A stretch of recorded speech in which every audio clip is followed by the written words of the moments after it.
All right, we'll be taking that story by Timothy Otieno later.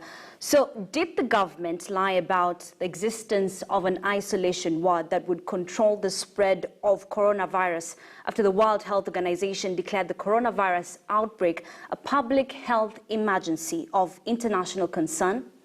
Well, today, President Uhuru Kenyatta directed the completion of a national isolation and treatment center at Gov't Hospital in Nairobi in a week's time, following public outcry. Patrick Amimo with that story. Boiled over on Wednesday when it was revealed that government officials Finally had allowed 239 passengers aboard a China Southern Airlines to land at the Jomo Kenyatta International Airport, yet other countries have restricted entry of non-citizens from China. The Senate and National Assembly was equally seized of the matter Thursday and criticized the government officials' macabre dance with the deadly virus.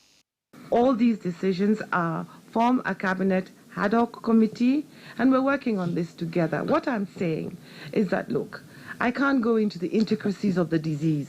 I don't have the capacity, the knowledge, or the understanding. On Friday, President Uhuru Kenyatta issued an executive order directing completion of a national isolation and treatment center at Gov't Hospital to be ready to receive patients within 7 days. Interestingly, top officials of the Ministry of Health had told Kenyans elaborate measures were in place to deal with the deadly virus. Who was fooling who? We have an isolation facility at the Kenyatta National Hospital, which continues to be used to isolate suspected cases which meet the case definition criteria for further investigation. The government has also taken over a new ward with a bed capacity of 120 at Gov't District Hospital to further increase our isolation capacity. 2 laboratories that have the capacity to do this testing. One is the National Influenza Center under our National Public Health Laboratory, and the second one is under KEMRI. In a statement to newsrooms, ANC party leader Musalia Mudavadi expressed concern that whereas countries have closed their borders to flights to and from China, Kenya's borders are wide open to direct flights from China. Musalia said, and I quote, "In Kenya, there is a lukewarm and lackadaisical response or none at all. It is as if we are waiting for the disaster for us to mount emergency response.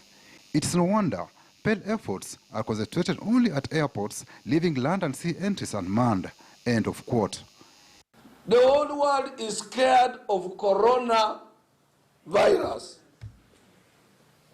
Kenya allows the whole, the whole big plane with more than 300 passengers from China to land here, simply because China has corruptly loaned us billions and billions of money.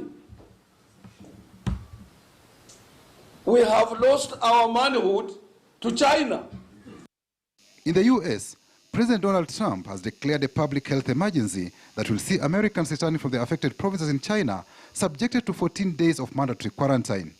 Curiously, in Kenya, government officials have asked Chinese passengers to self-quarantine. Quarantine means we want to be able to separate travelers who may have come from an area where the virus is circulating. It doesn't mean that they have been exposed. Isolation, on the other hand, is you have already identified a patient who is displaying the symptoms that you are looking for coronavirus, and these are clearly defined as case definition, the fever, the cough, the difficulty in breathing, the temperature. These are the cases that then you need to isolate. And isolation means you separate them within a health facility away from everybody else, so that, again, you do not allow transmission of the virus.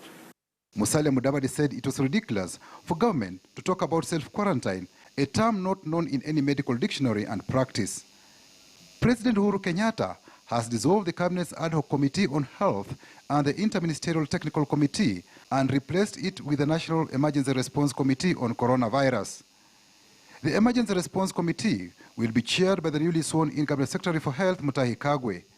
Members of the committee include Cabinet Secretaries for Transport, Defense, ICT, Chairperson of the Council of Governors Health Committee, and Director Generals of the Kenya Civil Aviation Authority and Kenya Airports Authority, among others. Patrick Amimo, KT.